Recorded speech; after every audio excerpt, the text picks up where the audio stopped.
வணக்கம் அன்பு நண்பர்களே, அனைவருக்கும் இனிய வணக்கம். இன்றைக்கி நாம் இந்த ஒரு வீடியோவில் எதை பற்றி பார்க்க போகிறோம் அப்படின்னு பார்த்தீங்கன்னா, தமிழக அரசு போக்குவரத்து கழகங்களில் வந்திருக்க மிக மிக முக்கியமான தகவல்களை பற்றி இந்த வீடியோவில் பார்க்கலாம். ஸோ டிஎன்எஸ்டிசி அப்படின்னு சொல்லக்கூடிய போக்குவரத்து கழகத்தில் 2026 புதிய நோட்டிஃபிகேஷன். ஸோ தமிழக அரசு போக்குவரத்து கழகம் கிட்டத்தட்ட பார்த்திங்கன்னா பேருந்துகளில் முறைகேடு. ஸோ பேருந்து கட்டணம் பார்த்திங்கன்னா 30 ரூபா இருக்கிறது 35 ரூபா ஆச்சுருக்காங்க. இது என்ன தான் நடக்கிறது? ஏன் போக்குவரத்து துறை அமைச்சர் தூங்கி கொண்டிருக்கிறாரா? நிறைய கேள்விகள் இருக்குது. சில தனியார் பேருந்துகள் பார்த்திங்கன்னா கட்டணங்களை தானாகவே ஏற்றிருக்காங்க.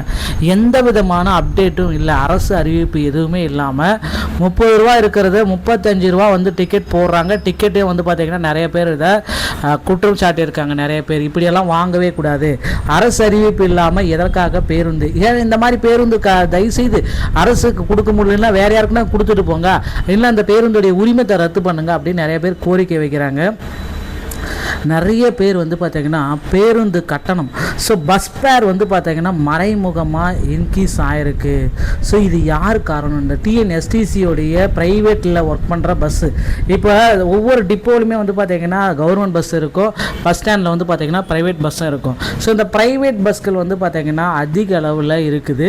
ஸோ இதுக்கு பார்த்திங்கன்னா எதை பேஸ் பண்ணி பர்மிட் கொடுத்தாங்க.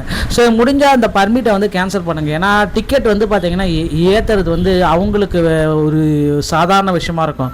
இதை நம்பி வர ஏழை எளிய மக்களுக்கு பார்த்திங்கன்னா ஒரு நாளைக்கு 30 ரூபா 60 ரூபாயோடு வர மக்கள், மாணவர்கள், மாணவர்கள், காலேஜ் ஸ்டூடெண்ட்ஸ் நிறைய பேர் இதனால் பாதிக்கப்படுறாங்க.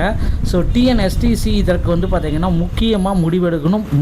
முடிவாக பார்த்திங்கன்னா போக்குவரத்து துறை அமைச்சர் பார்த்திபன் இருக்கிற சேலத்தில் தான் இது நடக்குது இந்த மாதிரி. ஸோ சேலத்துலேயும் இந்த மாதிரி பார்த்திங்கன்னா போக்குவரத்து துறை அமைச்சரே அங்கே தான் இருக்கார். ஸோ அவருடைய மாவட்டத்திலேயே பார்த்திங்கன்னா பேருந்துகளில் இந்த மாதிரி கொள்ளையடிக்கிறாங்க அப்படின்றது ஒரு வேதனைக்குரிய செயலாக இருக்குது. ஸோ கண்டிப்பாக முடிஞ்ச வர பார்த்திங்கன்னா போக்குவரத்து துறை அமைச்சர் பார்த்திங்கன்னா இதற்கு உரிய பதிலடி கொடுப்பார். நேற்றே கரூரில் விஜய் அவர்கள் சொன்னார், லஞ்சம் வாங்கக்கூடாது, லஞ்சம் வாங்கினாங்க அப்படின்னா தயவு செய்து எங்கள் அண்ணன் எங்கள் விஜய் இருக்காருன்னு சொல்லுங்கள் அப்படின்னு சொன்னார். ஆனால் இப்போ போக்குவரத்து துறை அமைச்சர் பார்த்திங்கன்னா இதற்கு என்ன முடிவெடுக்கிறாங்க? போக்குவரத்து கழகத்தில் ஒரு ஆளுக்கு பார்த்திங்கன்னா தனியார் பேருந்துகளில் 5 ரூபாய் கூடுதலாக வசூலிக்கிறது எந்த விதத்தில் நியாயம் அப்படின்றது தெரியப்படலை. ஏன்னா மறைமுக கட்டணத்திற்கு ஒரு ஃபுல் ஸ்டாப் வச்சே ஆகணும். விரைவில் இதை வைக்குவார் அப்படின்றது நம்ம எதிர்பார்க்கலாங்க. அடுத்து போக்குவரத்து கழகத்தில் டிஎன்எஸ்டிசியில் 2025 நடைபெற்ற டிசிசியோடைய நியமனங்கள் இன்னும் பெண்டிங்கில் இருக்குங்க. ஸோ டிசிசியோடைய நியமனங்களை மீண்டும் புதுப்பிப்பு செய்வாங்களா? ஸோ ஒருவேளை டிசிசி நியமனங்களுக்கு பணி வாய்ப்பை கொடுப்பாங்களா அப்படின்றது தான் இப்போ கேள்விக்குறியாக இருக்குது. ஸோ பெண்டிங்கில் இருக்கிற டிசிசி நியமனங்களுக்கு மீண்டும் ஒரு மறு வாய்ப்பு வழங்குவாங்க அப்படின்றத எதிர்பார்க்கலாங்க. ஸோ இப்போ இந்த 2026 நீங்கள் போக்குவரத்து கழகத்தில் ஜாயின் பண்ணணும் அப்படின்னு நினச்சிங்கன்னா அருகாமையில் இருக்கிற ஆர்டிஓ அலுவலகத்தை அணுகி ஸோ உங்களுக்கு உண்டான டிரைவிங் லைசன்ஸ் மற்றும் கண்டக்டர் லைசன்ஸ் இதை எடுத்துக்கணும். ஸோ டிரைவிங் லைசன்ஸ் மற்றும் கண்டக்டர் லைசன்ஸ் இல்லை அப்படின்னா உங்களால் போக்குவரத்து கழகத்தில் இந்த டைம் பார்த்திங்கன்னா பணிக்கே போக முடியாது. இனி 2 லைசன்ஸும் இருக்கிறவங்களுக்கு மட்டும்தான் பணி வாய்ப்பை கொடுப்போம் அப்படின்ட்டு கிளியர் கட்டாக போக்குவரத்து கழகத்தில் சொல்லியிருக்காங்க. அதனால் டிரைவிங் லைசன்ஸ் மற்றும் கண்டக்டர் லைசன்ஸ் ரெண்டுமே எடுத்து உங்களை தயார்படுத்தி கொள்ளுங்கள்.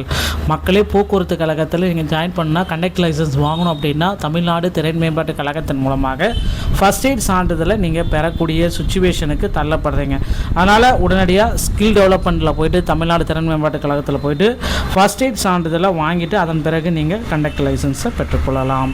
ஸோ இந்த ஒரு வீடியோ பதிவு இதை பற்றி தான் விளக்குகிறது. வீடியோ உங்களுக்கு பிடிச்சிருந்தால் நீங்கள் நம்முடைய சேனலை சப்ஸ்கிரைப் அண்ட் பெல்லை கிளிக் பண்ணி வச்சுக்கோங்க. மீண்டும் ஒரு நல்ல தகவலோடு நான் உங்களை சந்திக்கிறேன். நன்றி, வணக்கம்.